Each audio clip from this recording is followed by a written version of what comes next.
fase terakhir main gitu ya. Nah, tapi nanti bakal ada, eee, tambahan ya, insya Allah, entar gue kabarin lagi. Itu nanti mungkin lebih bahas ke kuis paralel ya, kuis paralel UAS. Nah, kuis paralel nanti itu tanggal 29 ya, guys. Itu ada di Senin 4. Jadi nanti itu sistemnya itu ada break-nya di tengah. Jadi nanti ada babak 1 dan babak 2. Nah, kenapa ada break ya? Karena, bagi yang menjalankan, sholat pasti sholat dulu gitu ya, gitu. Jadi, make sure jadwal kalian kosong ya di tanggal itu, karena kuis par juga lumayan megang peranan nilai juga, gitu. Mungkin gue guys spill dikit-dikit kali ya, materi kuis par apa. Sebenarnya materi kuis par tuh semuanya sih guys. Materinya itu semuanya, di dari account receivable sampai yang cash flow yang mau kita pelajarin sekarang, gitu. Tapi nanti soalnya itu modelnya nggak panjang-panjang, tapi modelnya itu kayak soal apa sih, kayak soal berapa nomor doang gitu modelnya.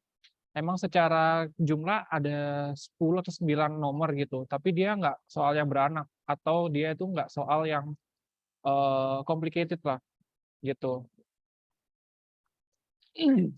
Oke, sekarang mungkin gue bakal share dulu kali ya untuk materi ASIS hari ini.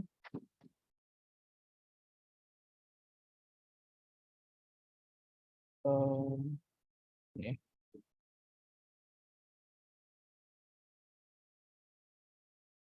Oke, gue mulai ASIS-nya. Selamat sore, ini adalah pertemuan terakhir ya. Nanti kita bakal ada ketemu offline terakhir, yaitu mungkin, final review lah ya. Kalian kalau mau nanya-nanya atau bebas atau mau bahas Quiz-Par juga boleh, insya Allah nanti gue kabarin lagi ya, gue bisanya kapan. Terus, nanti kita juga bakal ngadain games gitu ya, games-nya games Kahoot. Kahoot-nya itu tentang ya tentang akuntansi gitu ya, sama mungkin pengetahuan umum dikit lah ya tentang FE gitu, ya biar kita ada ice breaking lah ya. Oke. Oke, sekarang kita masuk ke pembelajaran tentang statement of cash flow. Menurut gue, ini adalah part paling challenging di entire pengantar akuntansi. Karena ini yang paling takes time untuk belajar, paling challenging karena varian soalnya itu bisa banyak. Dan variabel-variabel yang harus kalian ketahui itu juga cukup lumayan banyak. Apalagi bagi kalian yang pemula gitu ya, maksudnya yang baru pertama kali mempelajari hal ini gitu. Ya kalau bagi gue sekarang ya gue pasti masih bisa gitu karena ya statement of cash flow ini digunakan untuk mata kuliah selanjutnya. Jadi kayak gue selalu recall gitu. Tapi gue sangat memahami kalian yang first timer di sini pasti nanti kalian akan menjumpai kesulitan dan kalian mungkin membutuhkan adaptabilitas yang lebih tinggi daripada gue gitu. Makanya nanti gue akan coba memberikan informasi yang ada di PPT ini dan nanti pembahasan soal tuh secara slow, secara kalau bisa lebih mudah dipahami gitu.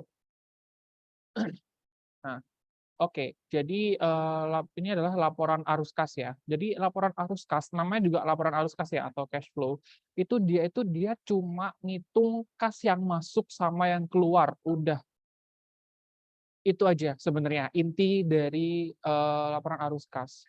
Jadi laporan arus kas itu bisa masuk, bisa keluar. Gitu. Dan itu terbagi menjadi 3 segmen. Ada operating activities. Jadi kalau operating activities itu biasanya terkait dengan aktivitas operasional dalam menjual produk atau jasanya.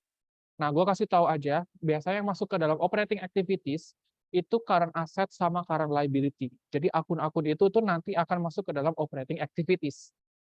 Nah, kemudian yang kedua itu ada investing activities. Jadi kalau investing activities itu dia lebih kepada investasi ke perusahaan untuk jangka panjang, sering namanya ya investasi. Dan biasanya itu paling gampang ditemui, contoh investing activities adalah purchase atau sell equipment biasanya. Karena equipment atau peralatan itu adalah bentuk investasi perusahaan untuk apa? Meningkatkan produktivitasnya. Produktivitas meningkat berarti laba juga meningkat. Karena intinya kita di ekonomi adalah belajar itu, gitu ya. Meningkatkan laba semaksimalnya. Gue nggak tahu lagi kalau menurut pandangan teman-teman yang BI atau apa, mungkin ada perbedaan lah ya, tapi yang penting kita ingin memaksimalkan profit.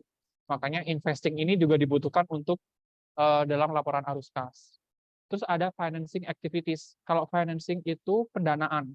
Jadi kalau pendanaan itu lebih kepada, kan gue udah pernah bilang kan ya ke kalian, perusahaan itu didanai oleh dua jenis. Yang pertama itu bisa dari ngutang atau utang jangka panjang lah ya pastinya, bukan utang jangka pendek. Karena ya kali kalian mau bikin usaha tapi kan utang jangka pendek gitu. Belum balik modal tapi kan udah disuruh bayar utang duluan, kan nggak mungkin ya. Biasanya kan untuk perusahaan balik modal itu kan butuhkan waktu yang lama, makanya dia butuh utang jangka panjang. Dan itu masuk ke dalam financing nantinya. Dan yang kedua, kalau pendanaan itu juga butuh dari modal, ya kan? Modalnya ini ya modal pemilik atau modal orang tua lu atau modal pacar lu atau siapa, itu tuh udah termasuk equity. Kayak gitu, atau lu sama teman-teman lu mau bikin usaha, misalnya kalian mau bikin kaos atau apa gitu ya. Nah, itu juga modal, modal dalam bentuk patungan gitu. Jadi pendanaan itu bisa dari dua jenis ya. Ada dari long term liabilities atau utang jangka panjang sama equity. Hopefully itu mudah dimengerti ya. Jadi gua nggak menyarankan kalian untuk menghafalkan gitu. Karena mostly teman-teman tuh pasti ngafalin, oh operating itu ini, investing itu ini, financing itu ini. Oke lah kalau misalnya kalian mau ngafalin, tapi gue juga better untuk encourage kalian untuk memahami gitu, supaya nanti nggak terlalu yang kayak ngapalin banget. Gue tahu mata kuliah kalian tuh udah banyak ngafalan gitu, tapi jangan sampai akuntansi ini menambah beban lagi. Sebenarnya udah beban ya, makanya kayak ya udahlah bebannya jangan semakin berbanyak gitu. Nah ini adalah formatnya laporan arus kas. Yang pertama itu ada operating activities, itu ada cash inflow sama outflow. Terus ada investing activities, cash inflow sama outflow, financing activities juga cash inflow sama outflow. Inflow itu berarti duitnya masuk, kalau outflow itu duitnya keluar. Nah, ini adalah step-stepnya cara bikin statement of cash flow. Yang pertama, kalian harus bikin cash flow from operating dulu. Yang paling atas tuh operating. Terus nanti di list, nanti kalau misal dia hasilnya positif, maka hasil akhir dari operating maupun investing maupun financing ya sebenarnya berlaku juga, itu kata-kata akan jadi net cash provided by bla bla bla activities.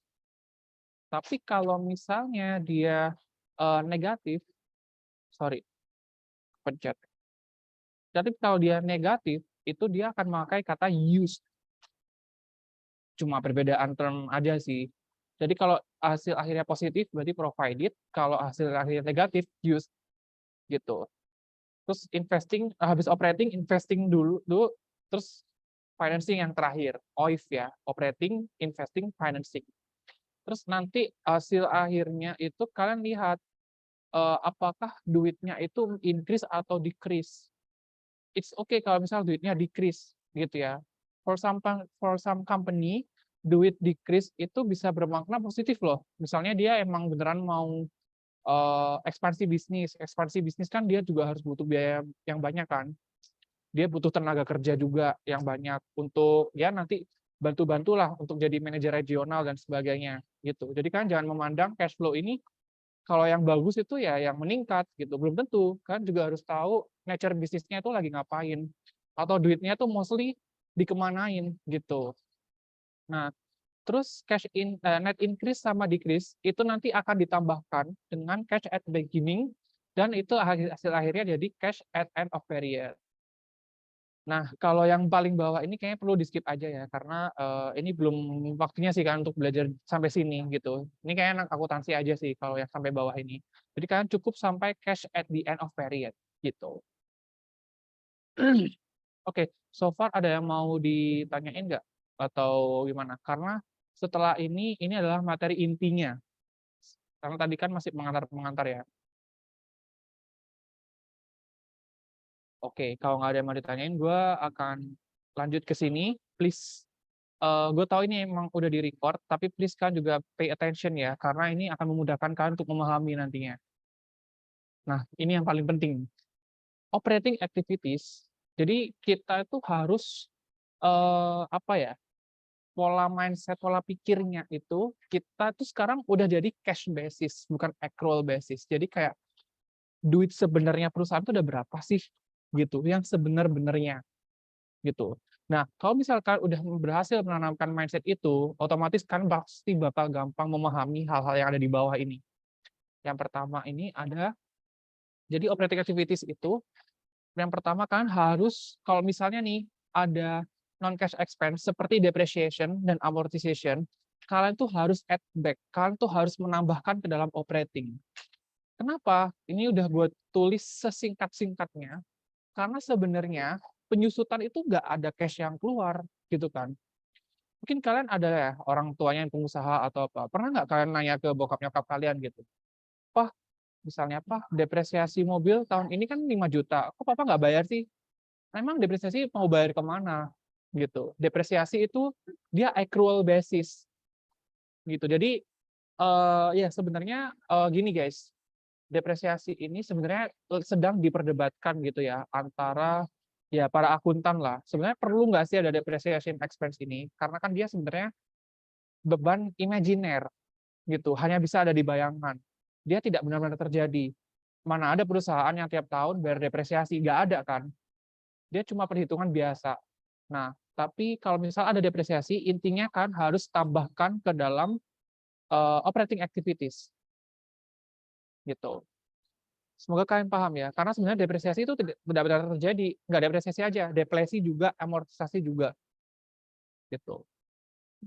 Dia cuma kayak nulis di jurnal aja, dan nanti itu akan lama-lama semakin mengurangi apa ya, bendanya itu sampai jadi nol atau bahkan sampai salvage value-nya, gitu. Nah, terus yang kedua, tadi kan kalian udah add back non cash expense, ya udahlah gampangnya kalian add back depresiasi atau amortisasi. Terus yang kedua, itu kalian juga harus ini sih, sebentar, deduct gains and losses and add losses. Jadi yang dihasilkan dari kegiatan investasi dan financing gitu. Karena di sini kita konteksnya ngitung operating, jadi investing sama financing mundur, kayak nggak usah ikut campur deh, gitulah intinya. Nah, kenapa kita harus, jadi kalau misal gains, misalnya gains and losses itu misalnya gini, kalian investasi lah ya, misalnya tadi kalian beli apa sih, beli mobil gitu ya, terus mobilnya kalian jual lagi. Nah, itu antara kayak gain atau lose gitu. Nah, kalau misal gains, itu kan harus mengurangi keuntungannya. Misalnya nih, ya, gue kasih contoh. Duit kalian tuh awalnya 5.000, tapi berhubung ada gains, misalnya 500, jadi duit kalian tuh jadi 5.500. Ya, please bayangin. Nah, akhirnya kan apa? Dari situ jadi nggak murni gitu. Tadi duit operasional kalian 5.000, tapi ketambahan sama gains jadi 5.500. Makanya 500 ini kita harus keluarin, kita harus apa ya namanya, semacam deduct supaya kita benar-benar bisa cari angka yang pure 5.000. Kayak gitu. Semoga kalian paham ya. Terus kalau misal lose, misalnya kalian punya duit operasional 5.000, terus kalian mengalami kerugian yang berasal dari investing sama financing 500, berarti kan duit operasional kalian kan jadi 4.500 gitu. Nah, 4.500 ini itu angkanya jadi nggak murni apa ya, nggak murni operating. Kita mau butuh-butuh bener-bener yang angkanya bener-bener angka seharusnya gitu. Makanya yang lose 500 tadi itu kan harus tambahkan supaya dia balik ke angka asalnya, yaitu 5.000 gitu. Jadi kayak bener-bener operating ini dia nggak mau dicampur urusan dengan investing maupun financing. So that's why kenapa di sini kita harus mendeduct gains dan juga add losses gitu. Jadi gue nggak mau, ya kalian sebenarnya dihafalin juga bisa sih. Tapi kalau dihafalin biasanya nih kalau udah ujian bisa aja jadi ngeblank. Entah kalian nervous, entah karena kalian kurang persiapan atau apa gitu. Dan semoga kalau misalnya kalian udah ngerti konsep secara dasarnya, ya it's gonna be make your apa ya, your evidence, kayak your confidence itu kayak jadi lebih semangat gitu. Oh iya, kayaknya gue pernah tahu nih, misal kalau gains itu dididak karena ini, plus itu harus ditambahkan karena ini, gitu. Kenapa ini gue tekankan? Karena gini, yang sering salah konsep ya, ini udah bertahun-tahun sih, sering salah konsep gains itu justru ditambah. Mentang-mentang dia gains, akhirnya di operating activities ditambah. Itu bukan konsep yang seharusnya. Justru gains itu harus dikurangi. Begitupun dengan lose. Kalau top of mind kalian kalau lose kan berarti kan mengurangi gitu kan. Nah, pasti nanti kalian di operating kalau misalnya ada lose kalian akan mengurangi, udah pasti salah. Kayak step awal aja kalian udah salah, pasti itu nanti ke bawahnya bakal salah. Itulah challenging-nya akuntansi ya. Jadi kalau kalian dari awal udah salah ya udah, bawah-bawahnya nilainya cuma 30%. Kayak gitu. Makanya gue sangat tekankan hal ini karena ini dia yang paling pertama nih gitu. Jangan sampai kalian kecolongan di start gitu ya, di garis start gitu. Oke, terus sekarang kita masuk ke sini. Ini yang tadi ya, depreciation expense sama amortization expense itu di-add. Kalau loss disposal of plant asset itu ditambahkan karena rugi ya. Rugi itu bukan berarti dikurangi. Ingat, rugi itu dia mengurangi operating dan operating itu harus ditambahkan dengan kerugian itu. Dia harus benar-benar balik pure operating. Dan gain juga demikian. Kalau gain dideduct. Nah, ini ada tambahan, ini logiknya lebih mudah dipahami lagi kalau yang ini. Jujur Li, dulu gua ngafalin ini. Gitu. Ya, sebenarnya privilege juga sih karena waktu waktu UAS PA ini udah online. Waktu itu udah COVID gitu. Ya, ya you know lah ya, privilege. Tapi kan kalian sekarang udah nggak bisa lihat buku kan, nggak bisa lihat internet gitu kan, atau open source gitu kan nggak bisa. Nah, ini gue kasih ini ya sih kayak semacam apanya ya, take away-nya lah. Tadi kan gue bilang nih, di operating itu dia melibatkan current asset sama current liabilities. Yang pertama kita bahas current asset deh. Kalau current asset itu meningkat, berarti itu akan deduct, akan mengurangi operating activities. Kenapa? Karena kalau current asset kalian bertambah, berarti kan kalian mengeluarkan uang kan untuk membeli current asset itu. Iya nggak? Contohnya inventory deh. Inventory kan current asset. Jadi kalau misal inventory itu bertambah, berarti kan kalian beli inventory itu semakin banyak. Nah, ingat ini adalah cash flow. Kita benar-benar ngitung berdasarkan cash-nya. Jadi makanya kalau current asset itu bertambah, berarti cash-nya berkurang. Iya cash-nya berkurang dan operating activities-nya kita deduct. Nih, berarti ada pembelian current asset.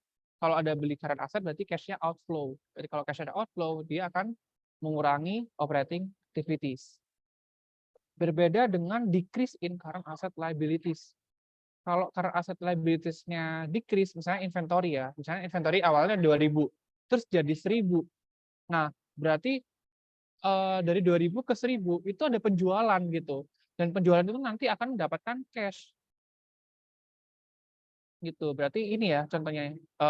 Berarti ada penjualan current asset. Kalau kalian jual current asset, berarti kan cash masuk ke kalian. Berarti itu akan meningkatkan operating activities. Nah, ini berbanding terbalik dengan current liability. Nah, kalau current liability, kalau misal utang jangka pendek kalian bertambah, maka ada apa dengan cash kalian? Cash kalian kan nambah kan? Misal gue ngutang nih, misal gue ngutang ke Zahra gitu, atau gue ngutang ke Dias atau siapa, berarti duit gue kan jadi bertambah gitu kan. Kalau duit gue bertambah, berarti itu akan menambah operating activities. Ya, makanya increase di current liability itu menambah cash dalam operating activities. Beda halnya dengan kalau misal utang gua berkurang. Utang gua berkurang, berarti kan ada cash yang keluar gitu. Nah, makanya kalau current liabilities-nya itu decrease, makanya dia tuh akan masuk ke deduct, akan dikurangin. Gitu. Ya, semoga pemahaman ini bisa mudah dipahami ya. Ini gua udah tambahin di sini. Gue udah tulis sesingkat mungkin dan ya semoga understandable ya gitu. Terus yang tadi kan operating udah. Terus kita masuk ke investing sama financing. Nah, kalau investing sama financing itu jauh lebih gampang. Kayaknya ini nggak perlu kita terlalu bahas lah ya. Karena kalau investing misalnya nih increase in non current asset. Increase in non current asset kan misalnya non current asset itu apa sih? Misalnya mobil gitu ya. Berarti kan kalian beli. Pokoknya kalau ada kata-kata purchase atau buy gitu ya, atau both itu berarti akan decrease. Gampang banget. Pokoknya kalau kalian beli atau kalian belanja, berarti kan duit kalian kan berkurang. Makanya kalau increase in non-current asset itu akan mengurangi investing activities. Terus kalau misal kalian non-current assetnya decrease, misal mobil kalian awalnya ada 5, terus sekarang jadi 4, berarti satunya kan kalian jual. Nah, kalau mobil kalian jual, kalian dapat apa? Dapat duit kan, makanya itu akan increase. Ya, sesimpel itu sih, sesimpel kayak antara lu belanja atau lu beli. Sama aja ya, antara lu beli atau jual gitu ya. Terus kalau yang financing itu, misalnya kalian menerbitkan shares, itu kan kalau nerbitin shares, itu kan kalian nambah modal. Nah, kalau nambah modal ya berarti nambah duit, simple as that gitu. Tapi kalau misalnya kalian bayar dividen, itu kan ya berarti duit kalian kan berkurang nih. Berarti ya itu akan decrease di keuangan di bagian financing. Gitu. Misalnya ini contohnya di bawah nih. Misal kalian belanja building, berarti ngurangin duit. Misal kalian belanja equipment, berarti itu ngurangin juga. Terus kalian jual equipment, berarti itu nambah duit kalian. Terus kalau financing contohnya kalau tadi ya, misalnya kalian nerbitin common stock, itu nambah duit. Karena kan nambah equity kan. Terus kalau misal kalian bayar dividen, berarti kan ngurangin duit kalian, berarti ini berkurang. Ya, investing financing itu jauh lebih gampang untuk dipahami instead of operating. Makanya biasanya kalau di soal-soal itu investing financing-nya itu di skip biasanya. Jadi operating doang. Oh ya, ini tadi metode indirect ya, gue lupa jelasin, gue lupa. Jadi ini adalah metode tidak langsung, indirect. Dan biasanya itu paling sering digunakan dalam laporan keuangan perusahaan. Gitu. Nah, kayak gini ya. Tulis-tulisin aja lah. Misalnya di sini tadi ada misalnya. Jadi kalian tuh pertama first thing first untuk di mana metode tidak langsung atau indirect itu kan harus tulis net income-nya dulu berapa. Terus kalian add back dulu kalau misalnya ada beban depresiasi atau amortisasi. Terus jangan lupa kalian harus menambahkan kalau misalnya dia ada loss, kalau ada gain berarti harus dikurangin. Terus kalian barulah masukkan decrease atau increase suatu current asset atau current liabilities. Gitu. Dan seterusnya. Terus kalau misalnya menyusun pakai direct method. Kalau nyusun pakai direct method, kalau tadi kan ini ya, indirect method kan dia bentuknya kayak gini nih. Decrease, increase, depreciation expense, karena dia tidak langsung. Nah, maksud langsung di sini, itu dia lebih ke pembayaran itu langsung ditujukan kepada siapa. Ini, misalnya nih, misalnya ini ada cash yang didapatkan dari customer, cash receipt from customer. Lebih obvious kan, oh berarti ini adalah cash dari customer. Berarti langsung gitu lah ya, direct method. Terus ada cash pembayaran. Pembayaran itu ke siapa? Misalnya ke pemasok atau supplier itu berapa? Pembayaran untuk beban operasional itu berapa? Pembayaran untuk pajak penghasilan atau income taxes itu berapa? Terus ada pembayaran untuk beban bunga itu berapa? Kayak gitu. Dan masing-masing komponen pembayaran ini itu dia punya rumusnya masing-masing. Kayak gitu. Dan ini adalah rumusnya. Nah, rumusnya itu ini yang pertama adalah cash receipt from customers. Jadi kalau cash receipt from customers itu kan harus menambahkan sales revenue, pendapatan, plus kalau misal dia AR-nya decrease atau dikurangi dengan increase in AR. Gitu. Terus kalau pembayaran cash kepada supplier itu COGS, kalian tambahkan dengan inventory kalau dia bertambah, tapi kalau inventory-nya berkurang berarti akan dikurangin. Terus ditambah lagi dengan kalau utangnya itu berkurang, utangnya berkurang sama kalau utangnya bertambah itu dikurangin. Terus kalau operating expense ditambah dengan increase in prepaid expense atau bisa juga dikurangi decrease in prepaid expense. Terus juga bisa ditambah dengan decrease in accrued expense payable sama kalau misalnya increase in accrued expense payable itu harus dikurangin. Terus kalau untuk pembayaran pajak, yang pertama adalah income tax expense, itu ditambah dengan decrease in income taxes payable, atau bisa juga dikurangi increase in income taxes payable. Gue tahu ini a lot of formula, banyak banget rumusnya, jadi kalian harus ya mungkin so far gue suggest untuk yang ini, yang direct ini lebih ke dihafalin mungkin ya, atau mungkin kalian kasih rumus apalah gitu biar kalian inget gitu. Terus step kedua sama tiga, yang investing sama financing itu sama banget dengan yang indirect. Jadi direct sama indirect itu yang beda cuma di operating gitu.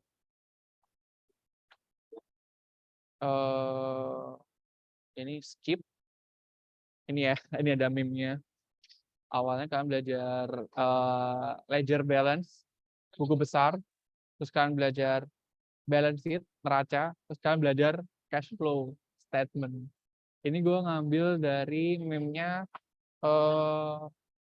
TXT dari akuntansi, karena emang cash flow itu sehoror itu untuk dipelajari karena banyak menjebak. Sama ini ya, kalau misal ada pacar kalian yang lagi kepikiran cash flow di jam 2 malam. Oke, so far ada yang mau ditanyain nggak sebelum kita ke soal? Ini kita materi aja udah 30 menit ya, karena emang banyak banget. Dan mungkin akan jadi lebih applicable kalau misalnya kita belajar di latihan soalnya kali ya.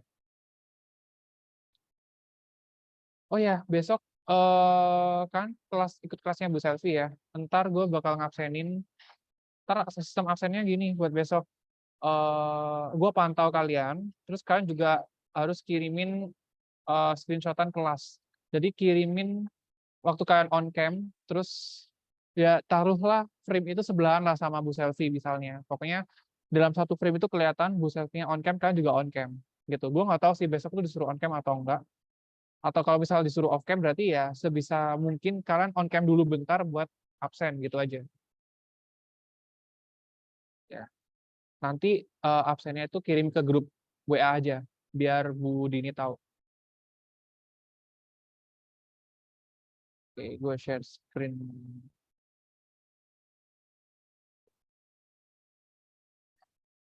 Oke, sekarang kita mungkin langsung aja kali ya. Kita latihan soal. Kamu mau nanya dong. Oh ya, siapa nih? Itu kuis par yang hari Senin itu berarti sore ya, Kak? Iya, sesi 4. Oke. Ntar ada break lah buat sholat maghrib. Jadi ntar ada 2 babak. Kak, tapi ada yang PE2 ada kuliah umum nggak? Oh, Sama di sesi 4 ya? ya kan tadi awalnya kuliah umum Bu Sri Mulyaninya pagi, tiba-tiba katanya asisten saya jadinya sore jam 4. Gimana ya? Oh my God. Oke, ntar gue sampein deh. Bu Sri Mulya lagi sibuk kali ya. Nggak Ya usah udah kuis lah ya. par. Oke. Thanks ya guys infonya. Atau Bu Sri Mulya kita suruh ikut quiz par aja guys. Biar dia merasakan susahnya PA lagi. Nggak ada yang canda, maaf Bu. Canda-canda. Oke, gue jadi overthinking. Kapan nih? Pasti kalian berdoa quiz parnya take home ya.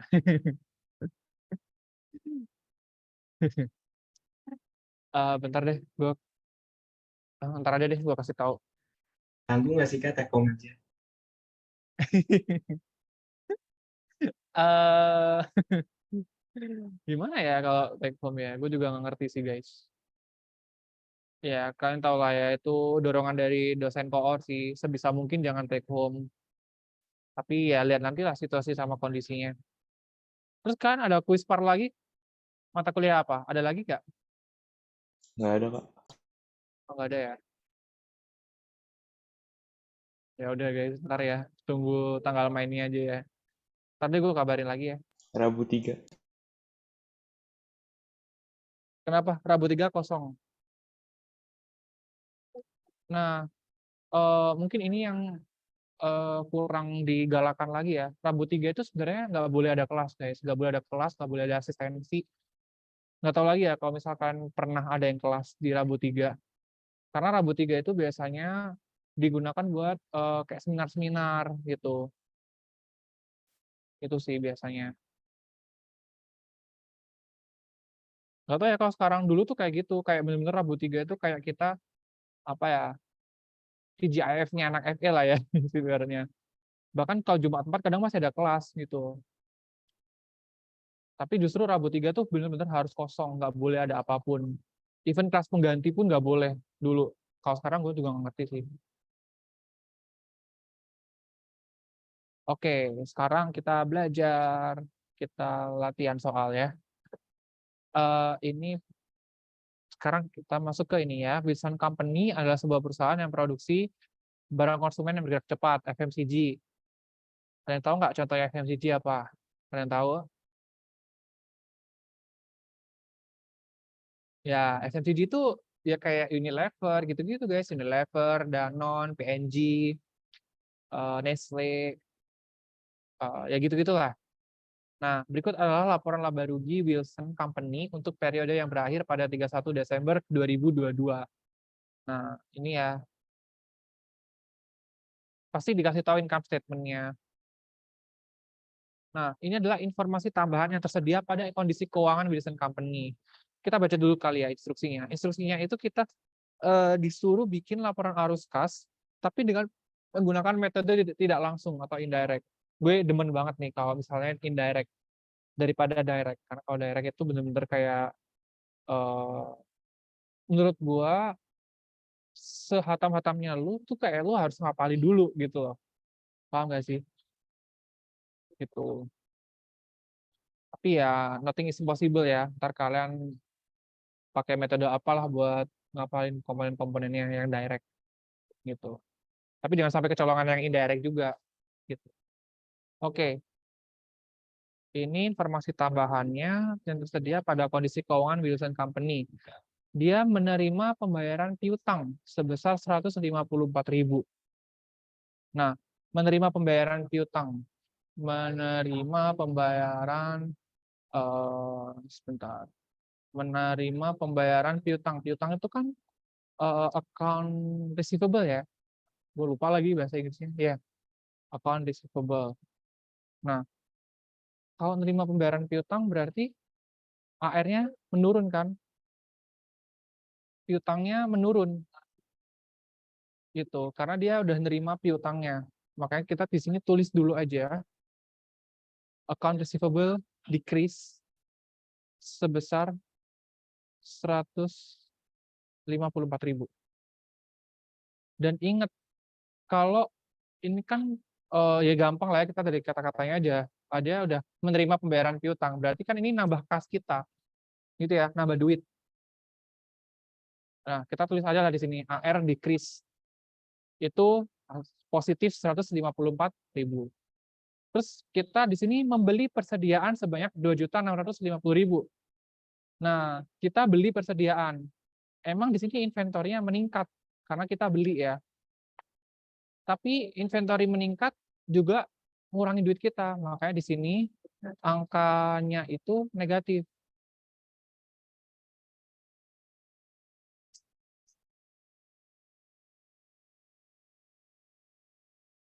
Tuh.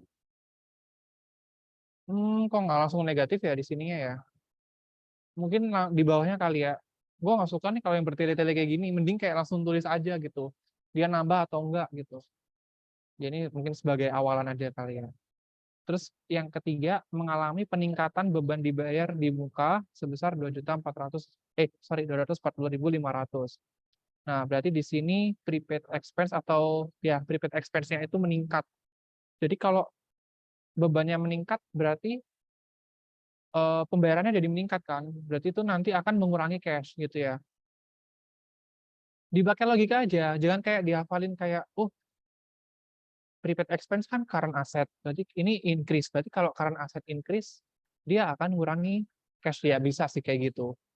Tapi kalau gue lebih suka kayak pakai logika. Jadi kalian kayak nggak usah perlu kayak ngafalin rumus atau apa gitu. Tapi kalau misalkan kalian mau ngafalin kayak gitu buat jadi backup-an juga boleh. Gitu. Biasanya tuh kalau ada backup-an kayak gitu, waktu ujian nulis pertama kali itu langsung gue tulis dulu tuh. Biar nanti gue kayak ya udah tinggal lihat tulisan gue.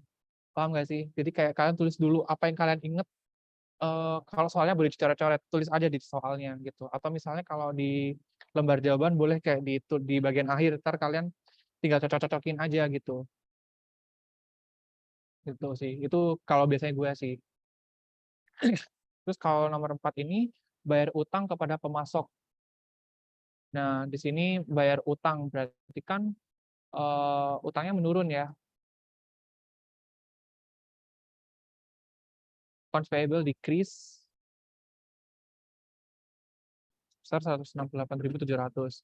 Terus mengalami penurunan accrued expense payable. Nah, accrued expense payable-nya itu decrease sebesar 347.000.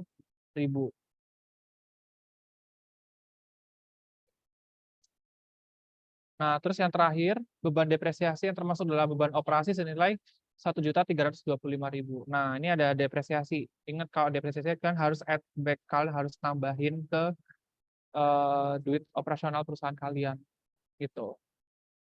Nah, makanya langsung aja kita tulis di sini formatnya itu nama perusahaannya apa, terus statement of cash flow, terus untuk periode kapan.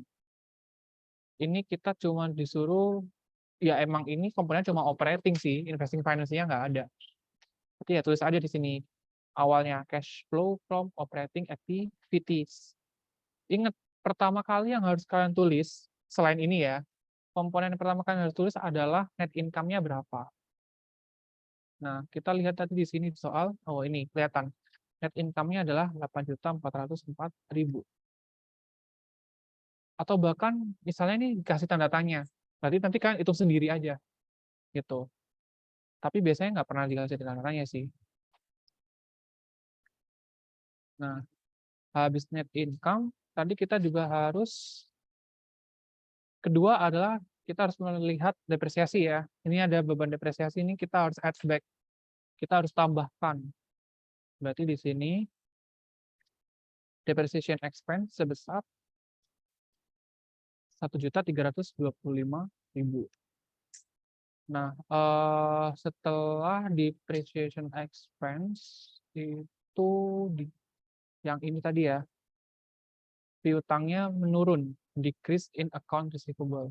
Berarti kalau piutangnya menurun kan kalian dapat duit kan akhirnya, karena piutang kalian menurun gitu. Berarti di sini positif ya, positif 154.000. Terus di sini ada inventory increase. Nah, kalau misalnya inventory kalian nambah, berarti kan kalian nambah duit tuh untuk beli inventory. Nah, kalau maksudnya bukan nambah duit, berarti kan kalian harus keluarin duit gitu ya. Sorry, bahasa gue terlalu ini membingungkan. Nah, kalau increase inventory berarti kan kalian harus keluarin duit. Berarti di sini negatif atau minus 2.650.000. Terus ini prepaid expense increase. Nah, beban dibayar di muka kalian itu meningkat. Berarti kan kalian ngeluarin duit kan. Ngeluarin duit berarti ini angkanya negatif. Gitu. Gue lebih suka pakai cerita sih guys daripada kayak ini increase berarti ntar gimana, ini decrease ntar gimana gitu. Gue nggak suka banget kalau kayak gitu karena terlalu membebani gitu ya. Nah, terus ini accounts payable decrease, utangnya menurun. Jadi kalau utangnya menurun, duitnya berkurang. Karena kenapa? Karena kalian ngelunasin utang kalian, ya kan? Kalau utang kalian turun kan berarti utang kalian kan dilunasi. Gitu. Kalau utang kalian dilunasi berarti duit kalian berkurang gitu. Dan yang terakhir accrued expense payable decrease. Ini senada lah ya dengan yang tadi. Kalau bedanya ini tadi utang jangka pendek, kalau ini tuh utang beban lah ya, gitu. Nah, dari sini kalian hitung semuanya. Yang ditambah ditambah, yang dikurang dikurang gitu. Hasilnya adalah 6.476.800 gitu. Kalian bisa bayangin ya, kalau misalnya ini kalian salah increase inventory, ternyata kalian tambah. Nanti hasilnya juga nggak sama gitu. Dan itu akan berimpact ke nilai kalian akhirnya. Gitu. Kalau bisa ya amin, semoga benar semua gitu ya, dari brand atas sampai bawah. Gitu. Oke, ada pertanyaan nggak terkait logika ini? Kalau decrease itu ntar bertambah, increase berkurang, dan lain-lain gitu.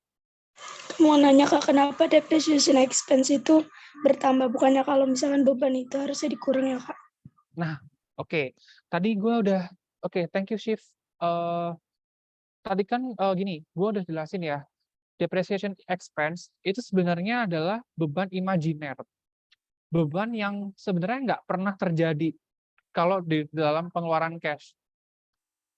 Emang lu pernah, misalnya nih, katakanlah bokap nyokap lu adalah pengusaha. Emang lu pernah menemui bokap nyokap lu bayar depresiasi per tahunnya? Nggak ada. Jadi beban depresiasi ini itu sebenarnya beban yang benar-benar sebenarnya tidak terjadi. Makanya kalau dia ada terjadi beban depresiasi, itu kita harus tambahkan. Kayak, udahlah ngapain sih orang duitnya juga nggak kepake gitu. Tapi dalam sistem akuntansi kita juga tetap harus mengakui adanya depresiasi. Gitu. Intinya adalah sebenarnya gini, ya gitulah, beban depresiasi itu sebenarnya nggak benar-benar terjadi. Dan beban depresiasi itu benar-benar tidak mengeluarkan cash, nggak mengeluarkan duit. Gitu. Bisa dipahami nggak maksud gue? Bisa Kak, makasih Kak. Yoi, sama-sama. Gue paham, karena ya iya sih, pasti kalian kan mikir ya, kan beban depresiasi kan ngurangin duit, Kak. Nah, tapi kan ini depresiasi gitu ya. Depresiasi itu sebenarnya beban imajiner gitu. Mana ada perusahaan tiap tahun dia bayar beban depresiasi? Nggak ada kan, maksudnya yang benar-benar bayar pakai cash. Gitu. Nggak ada sebenarnya. Makanya gue tuh dapat mata kuliah di teori akuntansi keuangan. Mungkin kalian nggak dapat ya, itu di akuntansi. Sempet dosen gue itu kayak ngasih trigger lah untuk kita itu supaya debat secara online gitu ya.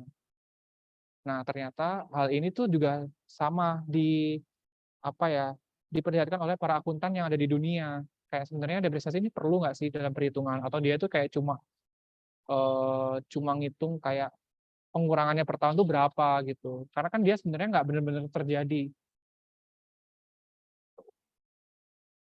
Oke, ada yang mau ditanyain lagi nggak? Kita loncat ke problem 2A sama B.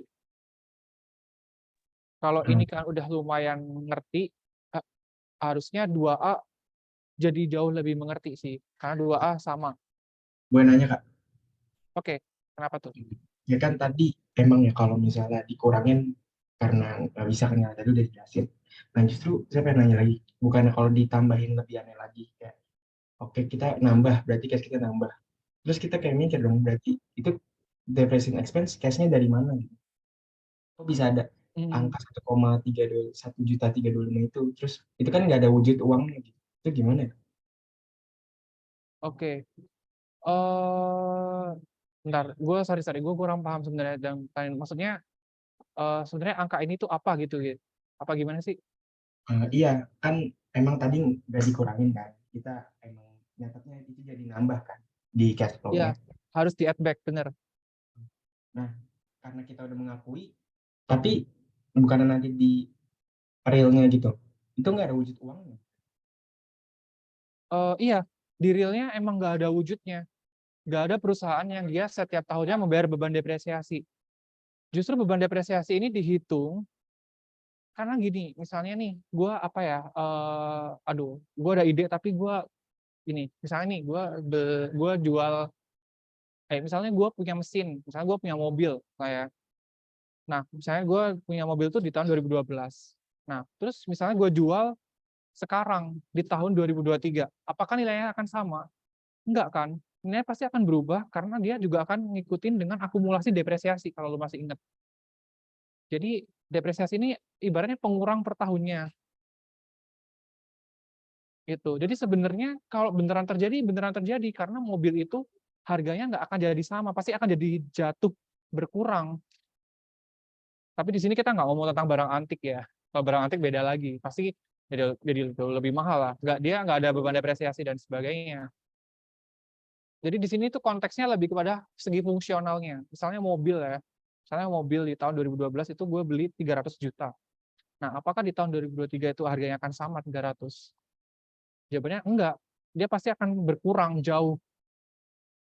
Itu. Makanya ya kita ngerti lah ya nature-nya mesin, nature-nya, karena depresiasi ini kan dia nyasar ke aset tetap kan. Kita tahu lah ya nature-nya aset tetap itu dia ada masa untuk sampai dia obsolete atau usang.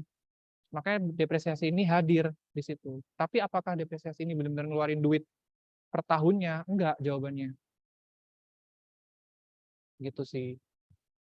Kira-kira paham nggak ya dengan penjelasan gue? Atau lu masih bingung? Thank you Kak, aman.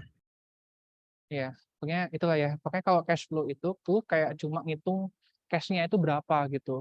Actual cash flow itu ada berapa gitu. Kayak depre ini kayak beban gaib lah ya. Dia tuh nggak beneran terjadi gitu. Tapi dalam perhitungan akuntansi harus dihitung. Karena nanti dia akan diakumulasi menjadi akumulasi depresiasi dan akan menjadi pengurang suatu barang sampai dia nilainya 0 atau bahkan nilai atau sampai salvage value, nilai sisa. Karena ya misalnya jual mobil ya 300 juta terus sekarang apakah nilainya 0? Ya enggak lah, mungkin besinya kalian bisa jual lah paling dapat 2 juta atau 1 juta. Nah, nilai sisa itu. Ya kali lu besinya nggak berharga, masa besinya harganya 0 gitu. Nah, itu adalah nilai sisa. Tapi ada juga yang menganggap besinya itu ya udah kayak useless, nggak guna, mending buang aja, yaitu nilai sisanya berarti 0. Tapi kalau kalian consider untuk menjual besi mobil itu misalnya harga 1 juta, 1 juta itu adalah nilai sisanya. Tuh. Semoga kalian lebih ngerti ya. Oke, mungkin sekarang gue akan loncat ke 2A. Oke, ada yang mau ditanyain lagi nggak? Nah, ini pengantar banget nih, gitu. Saya investing financing kayak ya udah lah ya, kayak gampang banget sumpah, kayak misal kalau jual ya lu dapat duit, kalau lu beli ya lu kurangin duit, ya sesimpel itu. Tapi kalau operating ini emang harus sepaham-pahamnya gitu.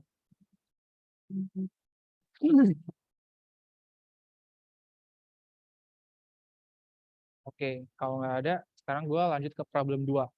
Mungkin akan jauh lebih mengerti kalau misalnya ntar kita ketemu offline ya. Kalau kalian mau sesi tambahan ke gue juga boleh, sabi banget. Terus yang kedua ini adalah, berikut adalah laporan keuangan split company. Comparative balance sheet. Ini yang biasanya sering keluar di soal ujian tuh yang ini. Ada komparatif antara tahun sebelumnya sama tahun sekarang. Nih, 2021-2022 ya. Sama ada income statement-nya. Terus ada informasi tambahan. Ini karakteristik soal laporan arus kas banget kayak gini. Misalnya nih, ada dividen. Oke, mungkin ini gue skip dulu. Kita disuruh bikin laporan arus kas dengan menggunakan metode indirect sama direct. Nah, first thing first, kalau lu ketemu comparable kayak gini, kan harus hitung dulu changes-nya itu gimana.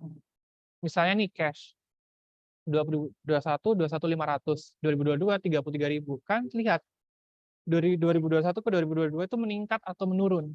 Terus berapa peningkatan atau penurunannya? Misalnya ini 21.500 ke 33.000. Berarti ini adalah increase. Dia naik 11.500. Terus misalnya nih AR. Awalnya 16.000, terus jadi 35.000. Berarti ada increase 19.000. Dan seterusnya. Tapi kalau misal si pembuat soal baik, biasanya udah dikasih tahu sih changes-nya berapa. Tapi kalau kayak gini kalian harus ngitung manual sendiri. Oke. Intinya itu ya, kalau ada komparatif, kalian hitung dulu selisihnya berapa, apakah dia naik atau menurun gitu ya dari tahun sebelumnya. Nah, terus di sini ada informasi tambahan, dividen yang diumumkan dan dibayarkan adalah 25.450.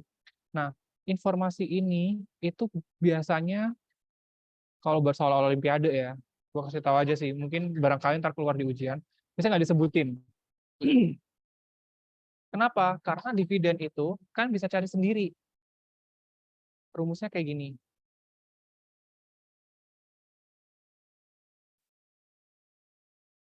Jadi kan harus hitung dulu beginning balance dari retained earnings. Itu 36450. Ini tadi kan ada retained earnings di sini. 36450. Nah, terus net income-nya adalah 35.000. Net income dapat dari sini. Gitu. Terus dividennya tanda tanya gitu ya. Tapi ending balance-nya tiba-tiba adalah 46.000. Nah, biasanya dividen ini nggak dikasih tahu. Biasanya dia benar-benar tersembunyi. Di soal ujian gue kalau nggak salah kayak gitu. Makanya kayak satu angkatan nggak ada yang balance gitu ya. Maksudnya net cash-nya jadi salah gitu. Tapi di sini dia udah dikasih tahu, jadi ya aman lah. Kenapa? Karena dividen itu nanti dia masuk ke komponen financing activities gitu. Jadi kan harus benar-benar kayak jadi detektif lah ya. Kalau misalnya nggak ada gitu dividennya. Tapi kalau misalnya udah ada informasi misalnya perusahaan tidak membagikan dividen, ya berarti kan harus bernafas lega gitu. Oh oke, berarti gue harus disuruh ngitung dividen. Ini ya, beginning balance plus net income dikurangi dividen itu jadi ending balance. Gitu. Nah, terus yang kedua, selama periode tersebut terdapat peralatan yang dijual seharga 8.500 secara tunai. Peralatan ini awalnya 18.000 dan memiliki nilai buku 8.500 saat penjurnalan. Nah, nilai bukunya 8.500, tapi dia juga jualnya 8.500. Nah, berarti di sini gain atau loss-nya 0. Ingat, peralatan itu masuk ke dalam investing. Ya. Jadi di sini tuh dia kayak udah masuk ke dalam operating gitu. Tapi beruntungnya dia tidak gain dan tidak loss. Berarti nanti ya udah kan nggak usah ngapa-ngapain lagi dengan gain dan loss ini. Gitu. Terus yang ketiga, semua beban penyusutan sebesar 14.500 termasuk ke dalam beban operasional. Nah, berarti ini nanti akan ada depreciation expense dan dia harus di add back gitu. Terus yang terakhir, semua penjualan dan pembelian dilakukan secara kredit.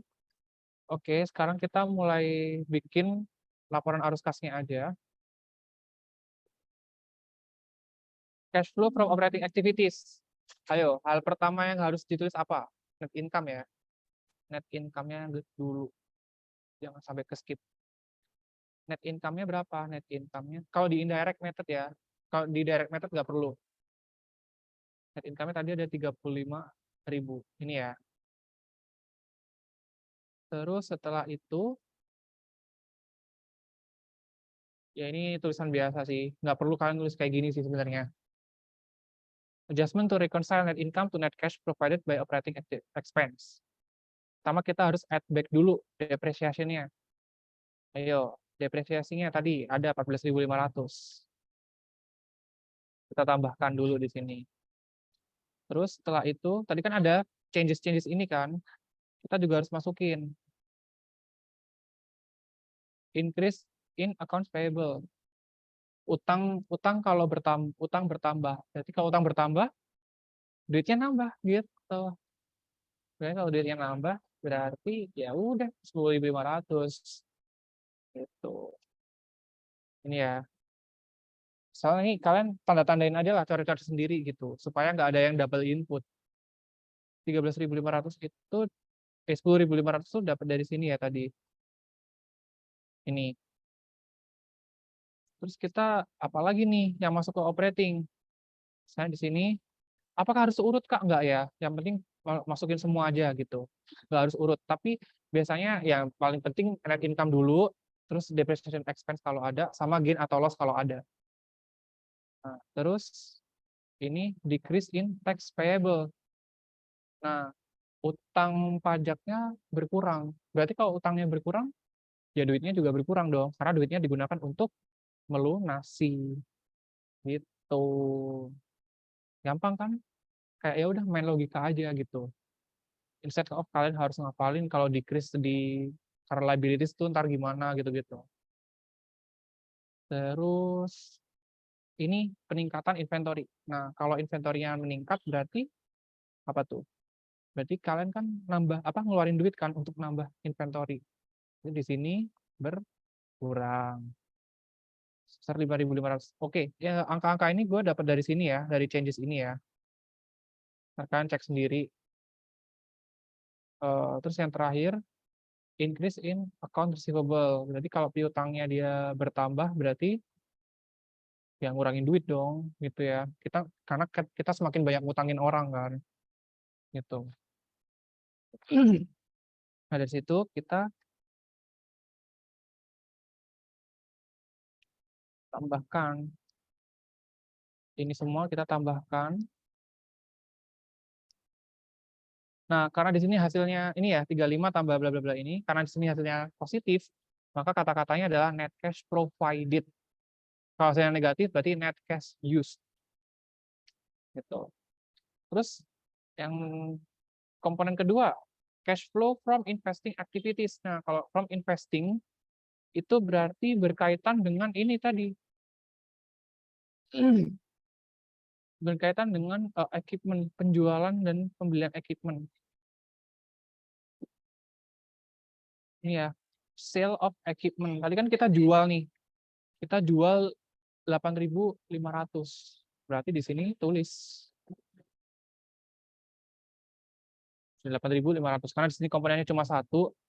Ya udah nggak usah ditambah gini. Tapi kalau misalkan mau tulis net cash provided by investing activities juga boleh. Terus yang ketiga adalah cash flow from financing. Berarti kita harus lihat long term liabilities-nya sama sahamnya. Utang jangka panjang sama saham. Nah, di sini tadi ini ya, ini ada common stock yang increase 1.500. Nah, berarti kan ada penerbitan saham baru kan. Nah, kalau nerbitin saham kan berarti kan kalian nambah duit gitu, nambah modal lah. Kalau nambah modal berarti nambah kas. Berarti di sini plus 1.500.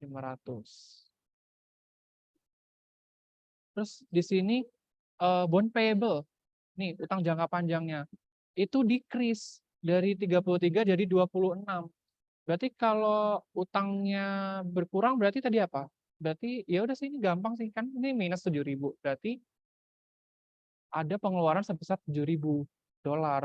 Berarti di sini kita tulis redemption of bonds payable atau penghapusan utang jangka panjang. Itu kita minus sebesar 7.000. Yang terakhir itu adalah pembayaran dividen. Nah, ini yang tadi ya. Nih, kayaknya soal di angkatan gua nih. Dulu dividennya nggak dikasih tahu. Jadi kita harus cari sendiri. Nggak dikasih clue, nggak dikasih apa, kita harus cari sendiri. Nah, beruntungnya di sini sama pembuat soalnya udah langsung udah dikasih tahu. Gue cuma ngasih case aja kalau misalnya nggak dikasih tahu itu rumusnya kayak gini. Cari aja sendiri gitu. Payment of dividennya tadi 25.450. Ingat, kalau lu bayar dividen berarti lu ngurangin duit. Nah, ini kalian kurangin semua ya. Nah, ini kan negatif. Kalau negatif berarti pakai kata-kata net cash use. Masih ada ya? Oh, udah. Nah, net cash used by financing activities. Terus dari operating, investing, financing, kalian tambahkan semua 33950 tambah 8.500 dikurangi 3950. Hasilnya 11.500. Nah, ini kalian cek nih. Cash-nya awalnya adalah 21.500.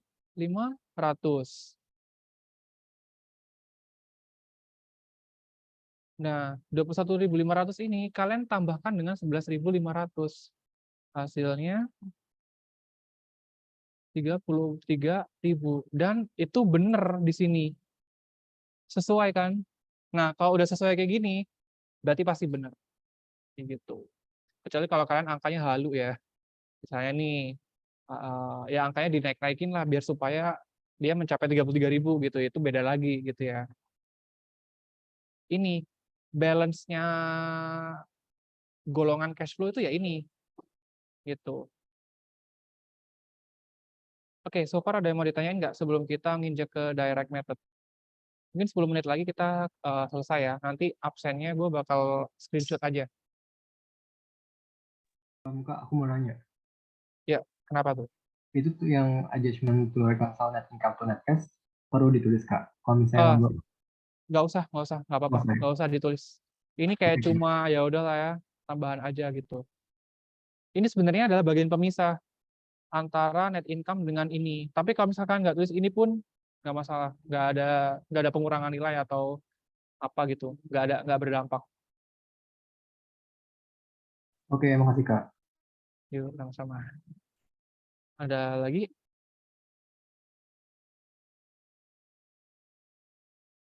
Sorry ya kalau misal gue terlalu kecepatan atau apa. Ntar kan bisa lihat recordnya ya. Kan ulang-ulangin tuh kata-kata gue. Oke, sekarang kita masuk ke problem 2B. Kalau gue boleh jujur, gue kurang sreg dengan direct method. Tapi ya udah, kita pelajarin aja ya. Ya emang harus dipelajarin sih. Gimana sih? Iya kan? Suka nggak suka, ya udah jalanin aja gitu. Saya ini direct method. Jadi kalau di direct method, itu yang bedanya dengan indirect itu, kalau direct itu dia lebih ke langsung ke orangnya siapa.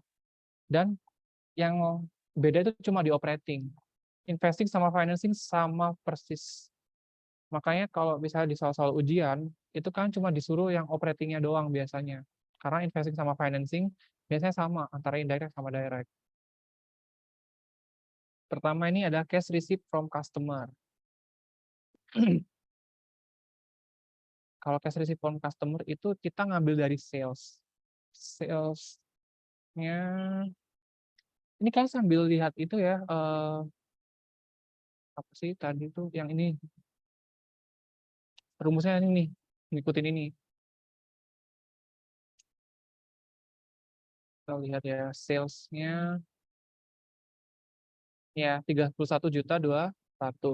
Sorry, kenapa 24 ya? Wait, kenapa? Bentar. Oh, ini kan Wilson Company. Gue salah soal. Sorry. Maklum guys, udah malam, ngeblank. Nah, ini sorry. 245.000 yang sales.